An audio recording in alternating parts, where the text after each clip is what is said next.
working alongside Carol, has returned to the classroom as a Spanish teacher, which is awesome because she gets to pilot the materials for this adoption. But replacing Emily is Betsy Valencia. So Betsy, can you wave? Yeah, she came from Mountain View Middle School. So you will probably see email and communication from both Carol and Betsy. Just want to make sure that you met Betsy. So we are just really excited that you are back and can't wait to move this work forward as we are getting closer and closer to adopting materials that students will definitely benefit from. I believe you all know that the last time we had a world language adoption was in 2011, I believe. And so the materials that we are using are very, very, very outdated. And so we are just really excited that we're moving this work forward. So welcome and thank you all for being here and for dedicating your family time with us today. Carol. Yeah, if you have a chance to rename yourself, that'd be great. We're just using a C if you're a community member. We have students that'll be joining us. T, as in my example here, T for teacher, A for admin, B for board member. And you can rename yourself by just clicking those triple dots up in the corner when you hover over your picture, just to help us keep track. Go ahead, Betsy.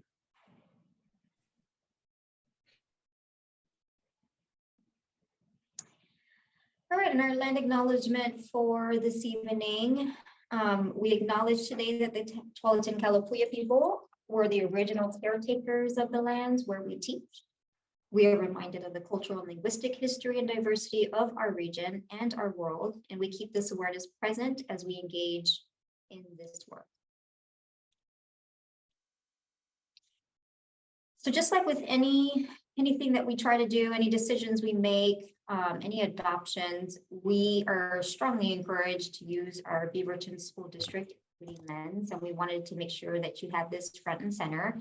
This should not be new to any of you. If you're in the district, you've probably seen these questions many times, but it's really critical when we're adopting curriculum, right? To just even look at the first question there, whose voice is and isn't represented in this decision. And it's the reason why we try to have a diverse group of voices in our team, in our project team, as well as our cadre. We also try to make sure that we have student representation and student voice, and oftentimes student voice is not included in a lot of the decisions we make. And so for this adoption and for any future adoptions, it's very, very critical that we have many voices represented in the decisions. And then also thinking as we are looking at curriculum, who does this decision benefit or burden? And then is this decision in alignment with the BSD equity policy? And then does this decision close or widen the access opportunity and expectation gaps? So just wanted to center our work on our equity lens. All right, and then our agenda for today.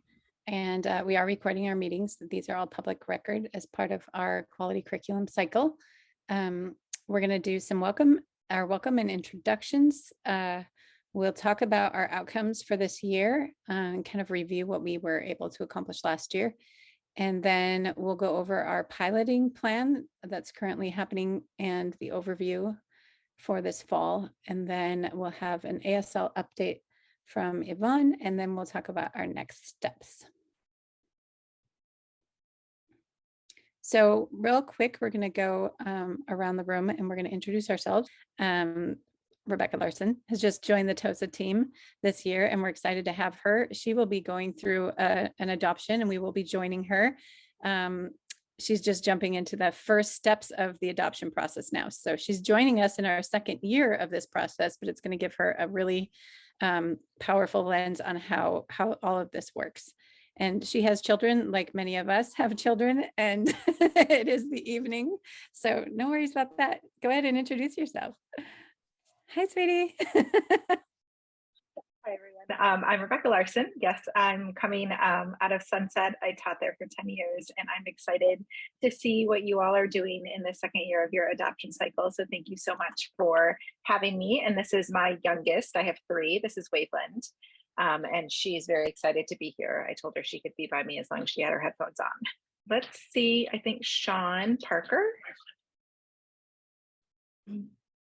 Hi, I'm Sean Parker. I teach at Whitford Middle School. So I'm here as a teacher. I teach in the dual immersion program or dual language program. And yeah, that I guess I will pick I'm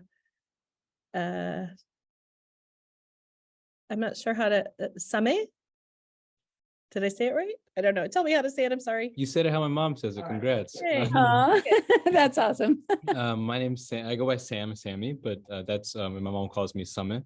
I really am happy to be called the easiest thing for whoever. And I applied for this to join this process when I first started this job, and I was at another high school and I was just beginning, and I'm now rejoining the process now that I'm all settled in my position at Aloha High School, where I am a bilingual resource facilitator / community family liaison for Somali and African language speaking families. Cool. Oh, and I will call on Rebecca.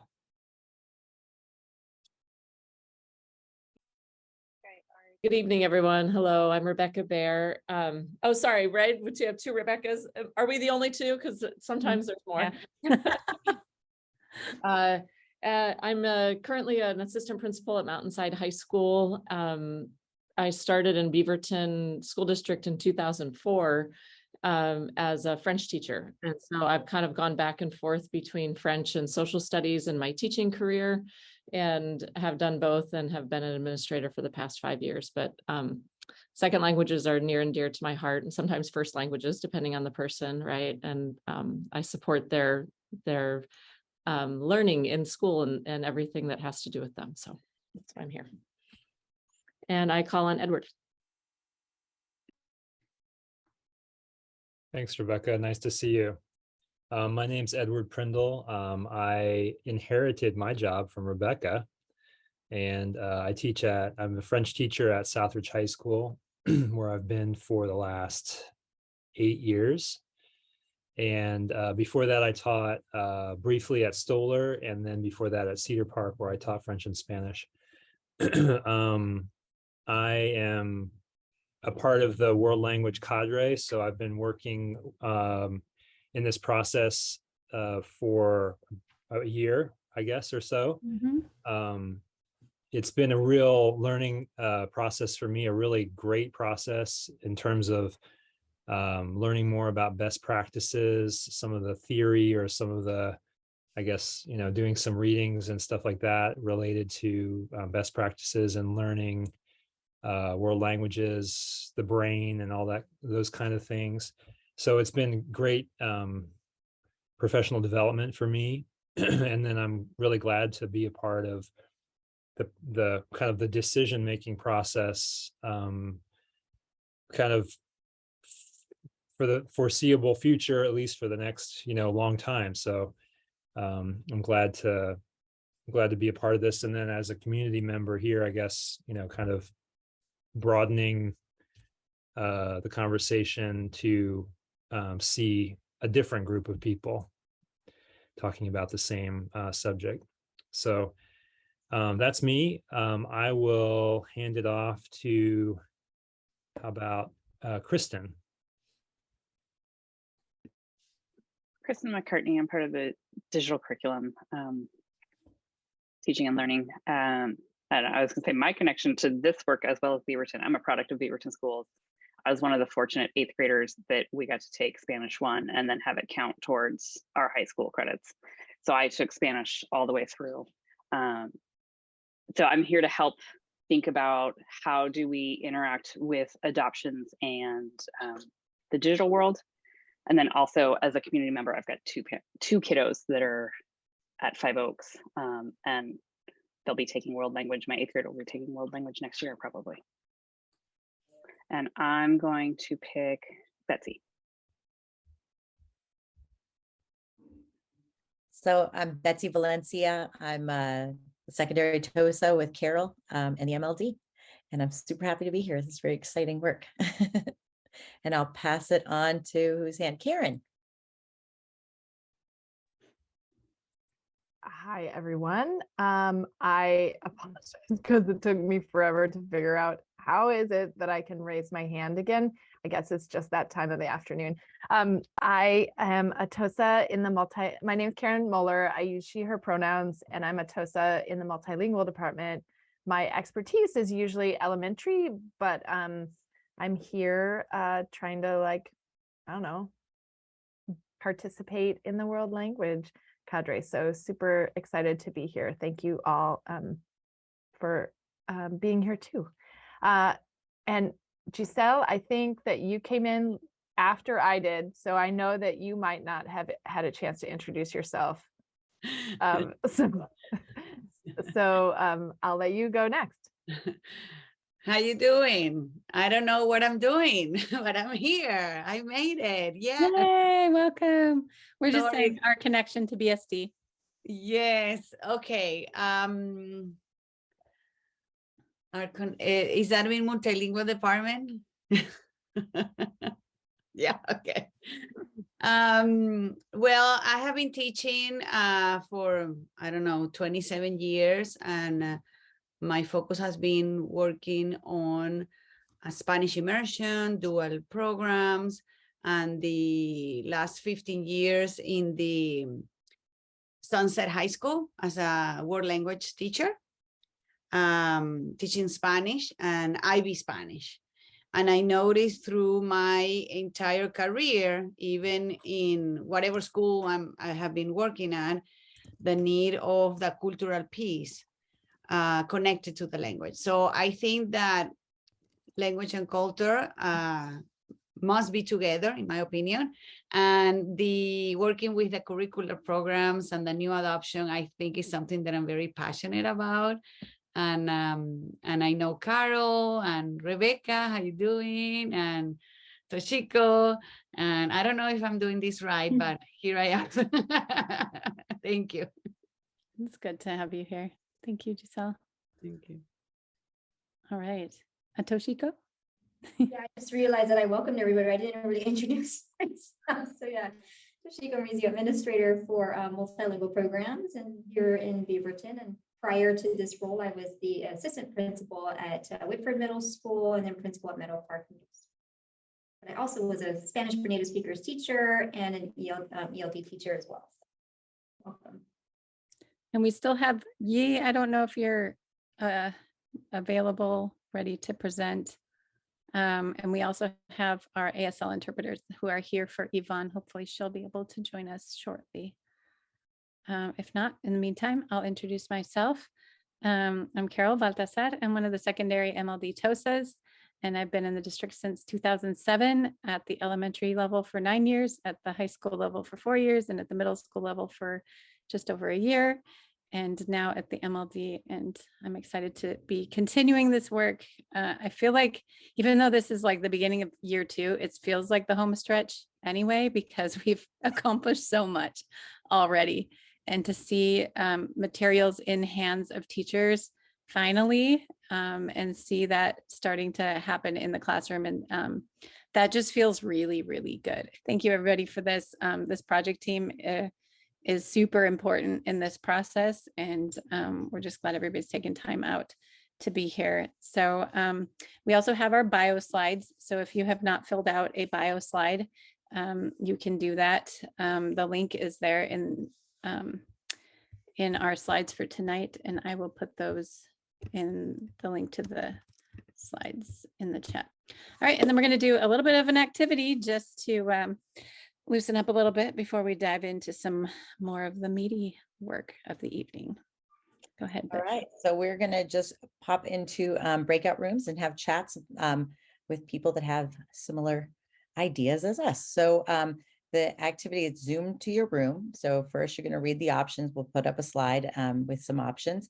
You'll select the one that fits you the best, applies to you the best, and then you will go to the Zoom room. You'll choose the Zoom room that applies to that number. And then you'll chat with the other members of your group about your selection.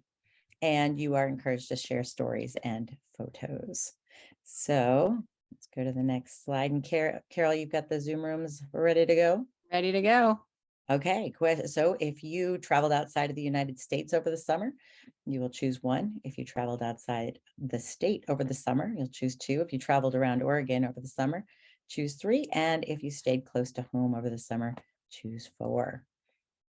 And our ASL interpreters are welcome to join us or stay in the main room, however you feel comfortable. All right, down at the bottom, you'll find that little waffle, they call it. And then you can jump into your breakout. All right, welcome back, everybody. We have one more of these to do. This will be a fun one for everyone. So let's just say you get to drop everything right now and learn a new language. And it's only going to take you 3 weeks, guaranteed 3 weeks, you're going to be fluent in this language. You only have 4 languages to choose from. And these are the 4 languages you have to choose from. So you could pick Arabic, Korean, ASL, or Chinook Wawa.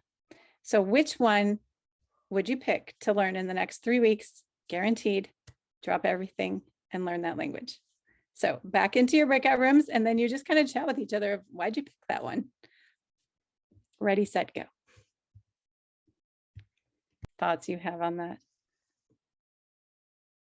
Yeah, go ahead. Well, it was brought up. I didn't know about Chinook Wawa. It was the trading language of the region. I mean, this is a region with 60 different languages. Betsy was talking about that, and it made me think of Swahili, and other languages that might exist in that category of common languages between people who have their own home languages. Do you speak Swahili?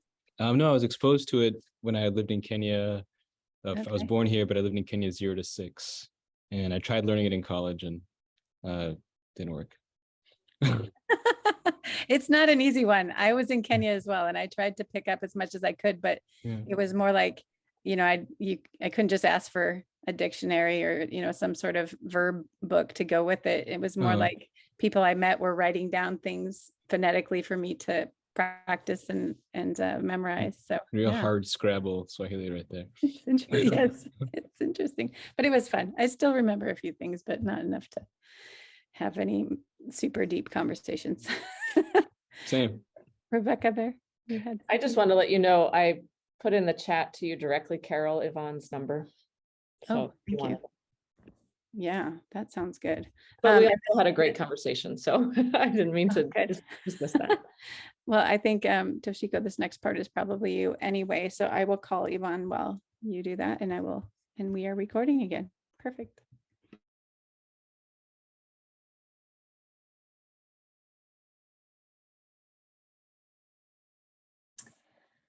All right, I think we went through some of this the first time we met, but wanted to go over it again with you. What are the outcomes of a project team? So, we do have a cadre that does a lot of the somewhat behind the scenes work, but what are the outcomes of a project team? So this is, in Beaverton, we do have one of the most robust curriculum adoption processes here in the state of Oregon. And so this is kind of outlined here is the charge of a project team.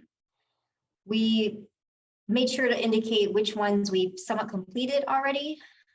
So you'll see there the 3 things that we've completed as a cadre project team. And so moving forward, the items here in bold are the ones that we're really going to focus on. So recommendations for instructional and assessment practices. And then this team is also going to make recommendations for instructional materials, as well as PD and implementation support.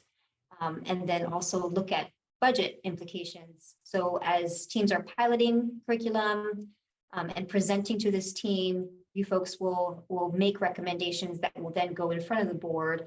And ultimately, the board decides which curriculum we adopt. So currently, these are the world language course offerings that we have here in Beaverton.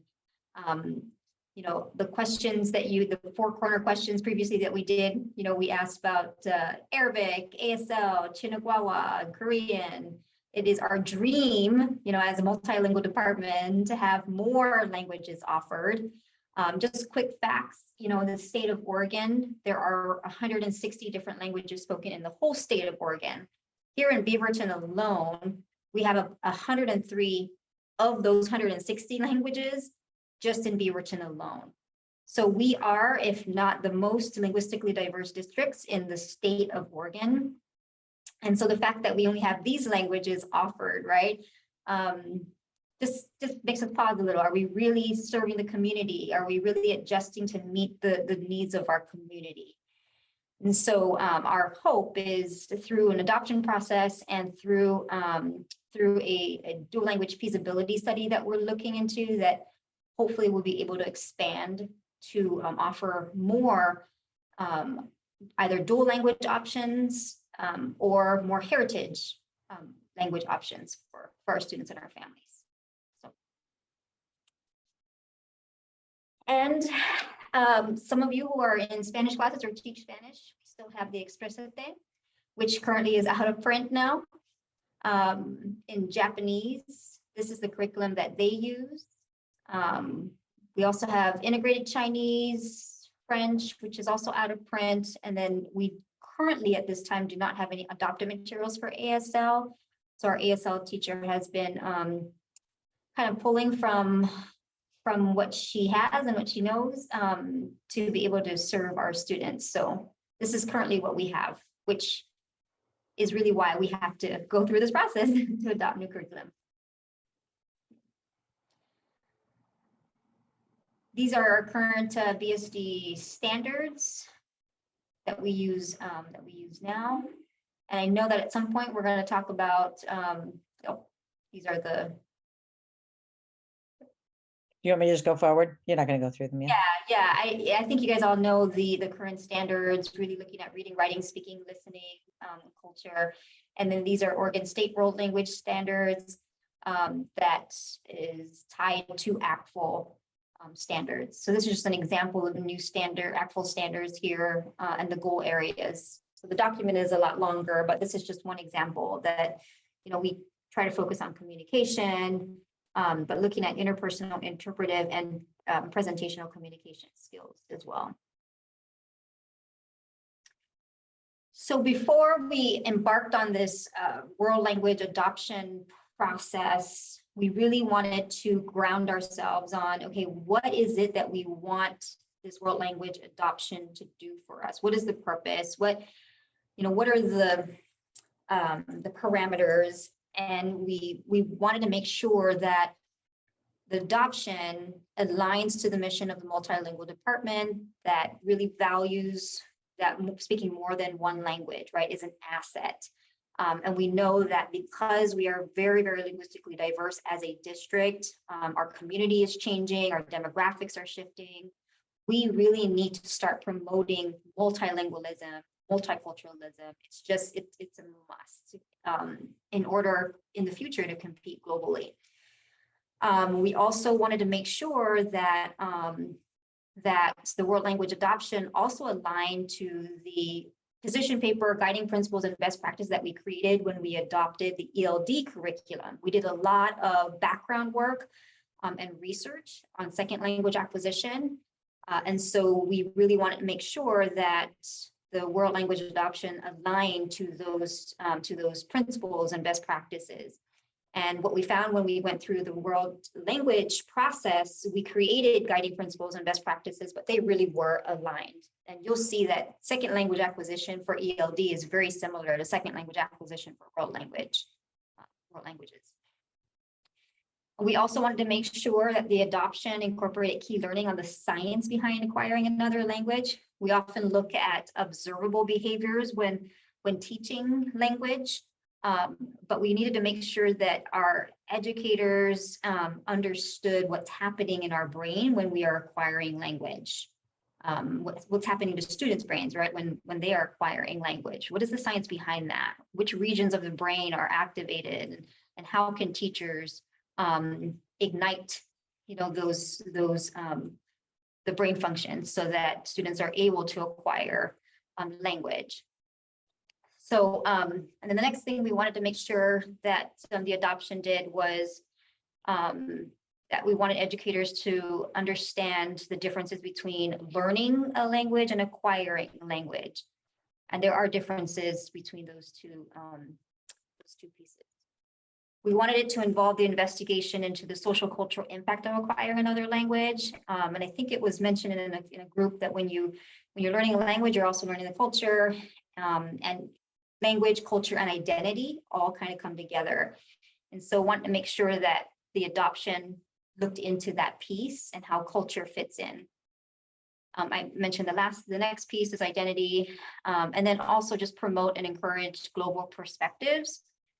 So students understand there's not just one way of doing things, and that has to do with making sure that culture is brought in to the learning and to the teaching. So that's a lot. I know that was a lot, but I know that based on currently what we've been doing, what the cadre's been doing, and the great work that they have been engaged in, that I am very confident that we're meeting those standards. I think this is me as well. I think I can go over this one. Okay. Yeah, we're just going to go over the master document real quick. So, yeah, this is the plan and overview, so that you have an updated picture of what is happening right now in all of our comprehensive high schools, which is really exciting. And I think we're now at 22 piloting teachers. There may be more than that. I might be wrong, but you'll see as we look at this that we have a lot of teachers piloting curriculum right now. So it's exciting to see this part of this process finally happening. So I'm going to put in the chat a link to, oh, that might have only gone to one person. Okay, everyone. There we go. That is a link to this master document. Okay, can everybody see that? Okay. I can try to zoom in a little bit here, get a little bit bigger. All right, so at the top of this document, there's some quick links here. So for example, if you were a teacher and you're like, I just want to see the teacher resources real quick, you can click on that link and it will jump down to that part in the document. So we have I'll just walk us through it so you know what's on here. I put the timeline in here just so that we have that present and available. April till June, we were selecting our materials to pilot. In August, we received some of our materials and some of our training for our teachers who were implementing and using some of the materials. September through November is when we're doing our full pilot. And then you have the dates when the cadre is meeting, the project team is meeting. In January is when the project team presents recommendation to the board for what we'd like to adopt for each of our languages that we offer in our schools. And then in February, the board approves or denies, hopefully approves our adoption.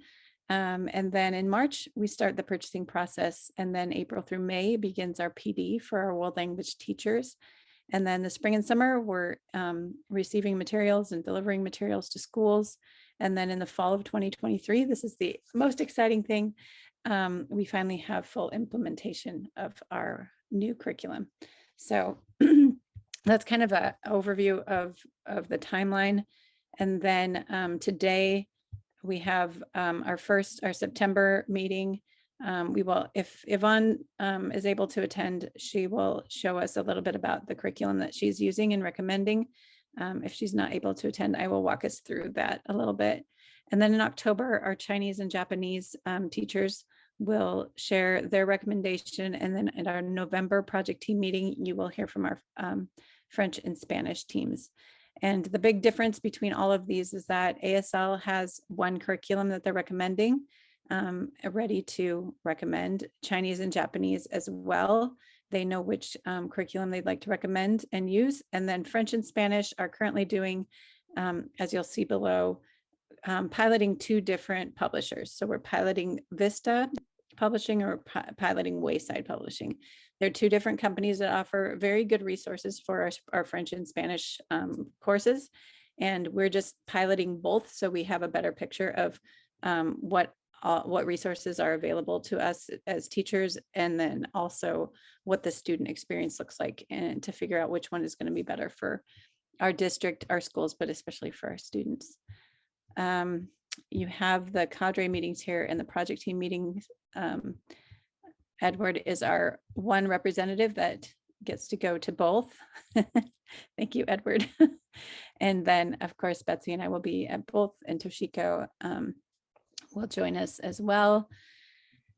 And then this was an overview of the pilot, and this is the exciting thing for me to see is just how many active pilots we have out there right now. So you'll see that we have a middle school represented here. Emily now is at Mountain View Middle School, and she is piloting the level 1 curriculum for the middle school level, along with Tyler. And then you'll see kind of for Spanish and French, you'll see us going back and forth between Entre Culturas or Entre Culture and Vista or Chemin for the French Vista option. So we have Brian and Deanna at Giselle's homeschool of Sunset High School. They're both piloting Wayside in their class. We have Mountainside represented, heavily represented this time around, doing Spanish 1 and Spanish 2. Southridge is also doing a Spanish 1 with Vista. Mary Alice is doing that. We're also looking into resources for our heritage speakers. So we have a few people using Tejidos, and then Enrique is using Galerías over at Aloha. And they're giving us their feedback on those. And then Jennifer is doing level 3 along with Maria goes by Chelo and Amanda over at Westview. So you see we have Beaverton, Southridge, Aloha, Westview, Mountainside, Gina in French, Claire at Westview, also doing French. Karen over at Sunset, and Edward is here tonight. They're doing French level 2. Yoko and Mikako are doing Japanese, and Yinsheng is doing Mandarin Chinese, and Yvonne is our ASL teacher. So these are all the active pilots happening in the district right now. And we are working on integration with Canvas so that all of the curriculum can be accessed by our students through Canvas. So all of that is happening too. I appreciate Kristen, and I appreciate Chris and Aaron and the team at the district, our digital experts and tech crew that have been helping so much in this process, because it's been a lot. For Rebecca Larson, that's like one thing to think about, going through the process is how much we need our tech team, and I'm super thankful for them. So as the team pilots their resources, we have scorecards that we started last year as we were looking at our curriculum. So there's scorecards available for each of the languages.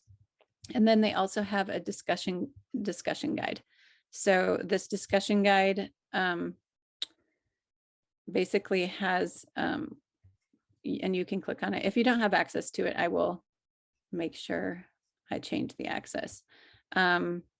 Just questions to guide our teachers through the curriculum that they're piloting, but also those conversations that they're having with whoever's piloting, for example, in French and Spanish, whoever's piloting the partner too. If I'm piloting Wayside, I have a partner that's piloting Vista. And we're going to talk about the differences between the two, the similarities between the two, and what the student experience is for both of those curriculums. So these are just some of the questions. When Toshiko mentioned the ACTFL standards, you saw the 3 communicative modes: interpretive, interpersonal, and presentational. So they're looking at that as well, like how am I seeing this show up in the content, and would I be able to assess for these 3 communicative modes? Do we feel like there's anything missing from the content or the materials? And what feedback are we getting from students? How do they feel about the online content? What do you notice about their engagement? Do students feel successful? Are they motivated to learn? Are you having to supplement this curriculum with other things? And then most, but not all, have received at least a few copies of the printed textbooks. So we're going to ask a few questions about the use of the printed textbooks as well. So I'll come back here. We'll have a Google form for soliciting student feedback, and we're going to talk a little bit more about how to hear student voice in this as well. You'll see that teacher resources have a lot to do with using the online resources and how to connect those resources to Canvas. So all of that is here for them.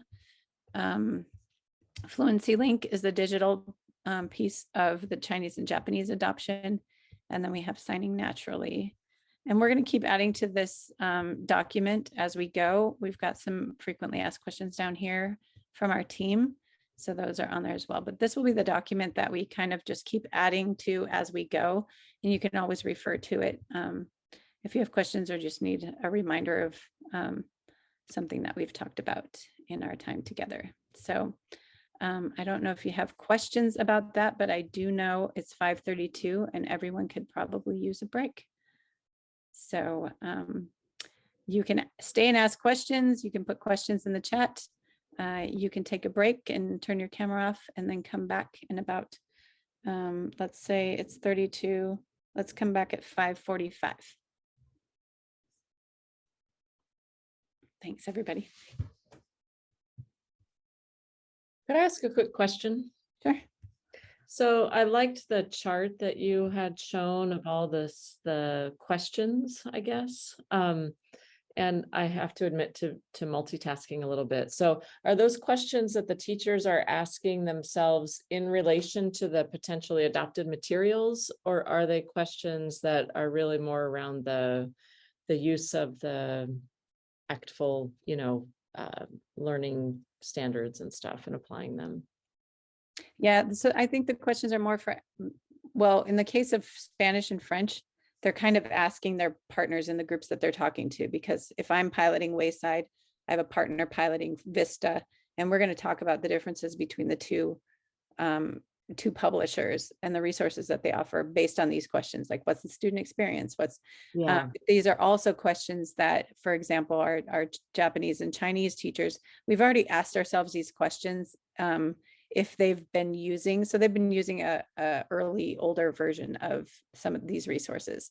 So what our Chinese and Mandarin teachers are asking is that we purchase the updated new version of, and also with the digital piece of the curriculum that they were already using. So basically they've kind of already had these conversations as far as like, this is why we would still recommend using this. This is the best curriculum out there. But they're still going to have these conversations of kind of more of like a reflection piece, I think, to make sure that we know why we're recommending these to the board.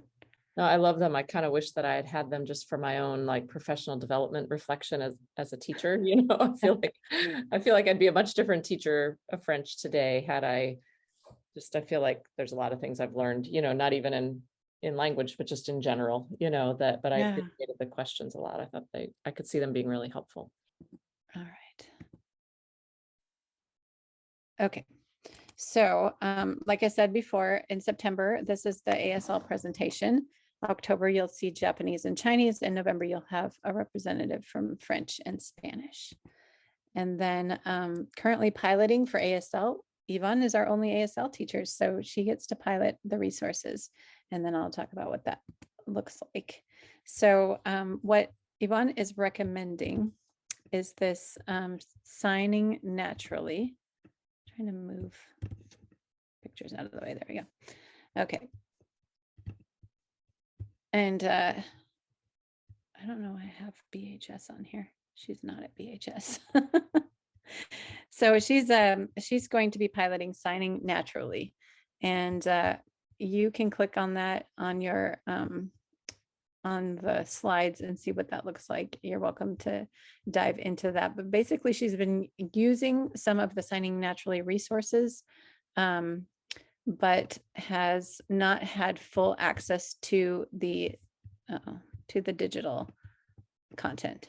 So what she's needing from us as in our adoption is to really get her students access to all of the online resources that go along with the course that she's teaching. And she roughly has around 160 students that are currently taking ASL courses at Southridge High School. And she is using materials from all of these units, depending on the level. She has levels 1 through 4. The professional development involved would be the teacher training provided by Signing Naturally. But since she's been using this curriculum for a while, she can access the teacher training that she needs specifically. And then she also has direct access to Matt, who is the representative, who also, I believe she knows his mom personally. So she has all the connections. So the pricing so far, what they have told us is that if we were to sign up for 3 years or more, the pricing per student is $17 per student at the high school level. If you sign up for 1 or 2 years, so less than the 3-year agreement, then you end up with the college pricing of $64.95, and then they would give us a 20% discount for quantity purchasing. And then if there were students that needed access to both units, or the 1 through 6 and 7 through 12, that would be two different access codes. So that, I don't know if that happens often. I think it would just depend on the level, but I wish Yvonne was here to explain it more to you, but that's kind of the basics of what she is asking us to adopt. And Toshiko, did you have another resource we could look at? I mean, if you wanted to just link, there's a link there too, just a YouTube video that shows like unit 1, for example, of Sign Naturally, and you just see how interactive it is. Your first. And students might have access to, so. Okay, perfect. Let's do that. Everybody can see that, okay? Thank you. Dialogue in American Sign Language. Let's get started. Hello, my name, and then you'll finger spell your name. Let me teach you the signs. Hello. Hello. Notice that my hand is flat and my fingers are together. Hello. You're going forward, not like a military salute very strongly, but you are going forward and then stopping. Hello. So you don't want to curve off to the side, just straight forward. Hello. My, you should know this one from previous videos. Flat hand with fingers together in your chest. My name. You hand shape on both hands. Thumbs are in. Dominant hand is the one on top doing the tapping twice. Name. Let's practice that again. Hello. My name. Now you are going to finger spell your name. I want you to put your hand up. Notice my elbow is at my side, not sticking out. Elbow at my side. So if you were to raise your hand and lower it to here, that would be the position you're going to finger spell your name. In line with you, that as the person looks at your eyes, they're able to see your whole face, and they're also able to see your finger spelling without having to look over at your finger spelling, okay? Hello, my name. Okay, see, oh, I'm thinking in my head, oh, we can't do that. We have to practice sounding out your name. And as you start your first dialogue, it's really easy to get in this bad habit that will take you forever to break, and you don't want to do that. So as you go to finger spell your name, I want you to say your name, not sound it out. Watch the difference. Hello, my name, Courtney.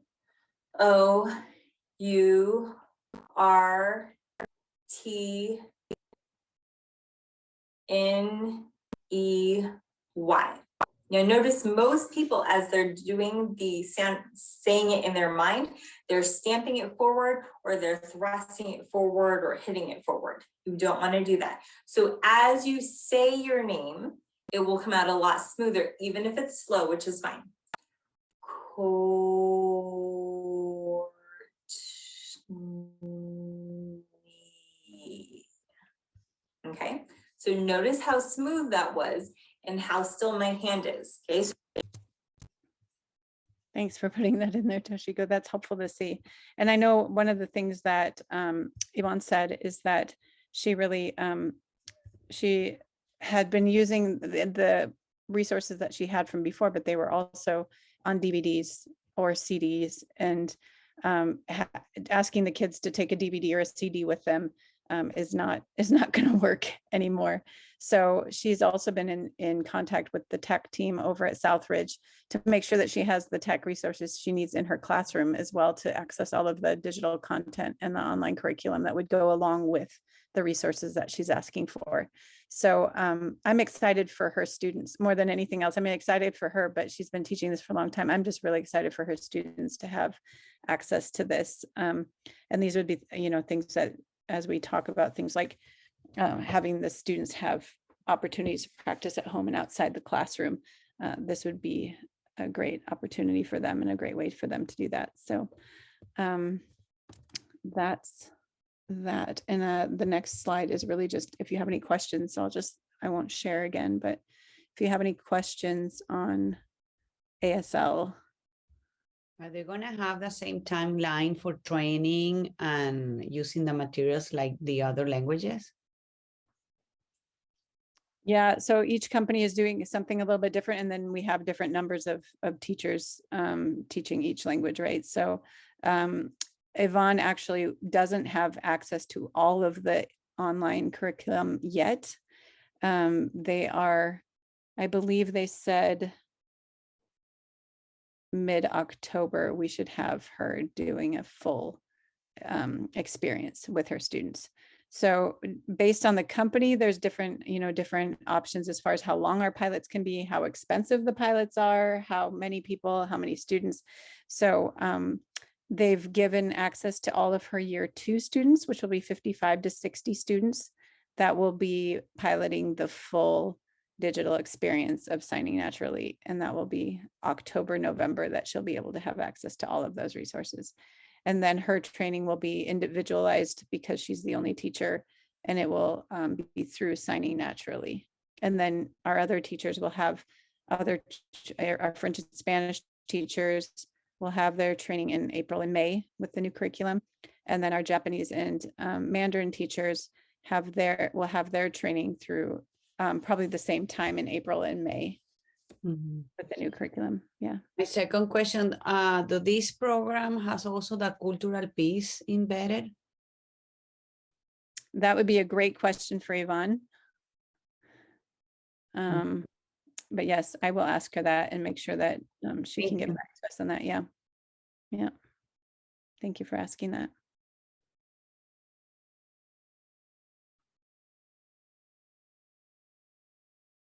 Any other questions about that? Okay. Then I am going to let Toshiko say something about that last slide, and I can share that again.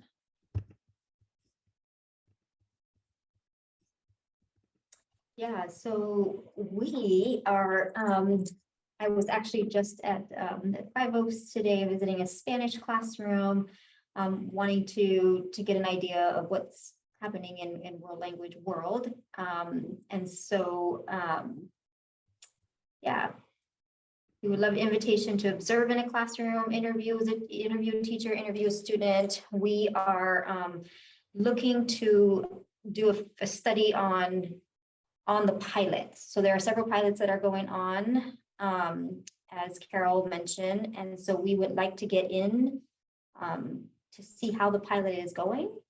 We might collaborate with OSU. They have a doctoral team that can do focus groups to get more of a qualitative analysis of how the pilots are going.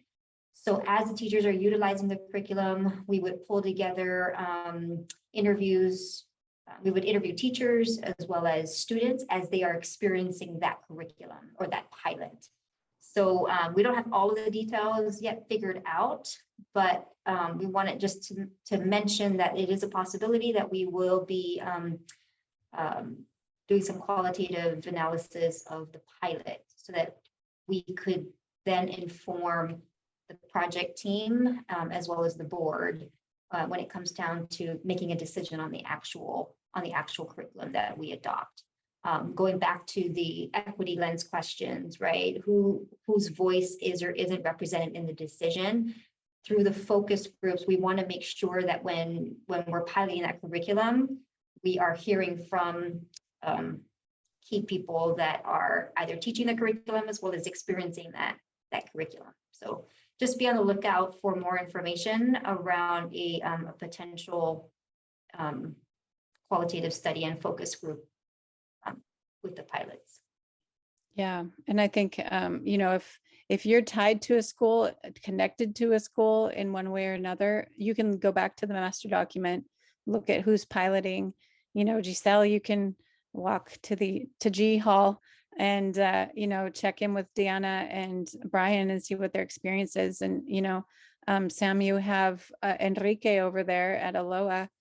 You can check in with him, you know, if you have connections to a school, or if you're able to visit a school and check in with teachers or with students and just experience what they're experiencing. And that's going to be super helpful in as we move forward to just to have your eyes on this and participation in it. So, and if we can wrap this up by 6 o'clock and have it be a 1.5 hour meeting instead of 2, I think everyone's going to be okay with that. Questions or anything else? Our next meeting is October 19th. And we'll carve out the 4:30 to 6:30 time, but I think tonight we've filled you with plenty of information, and thank you all for being here again. All right, thank you. Have a good night. Thanks, everyone. Thanks. Thank you all. Merci beaucoup.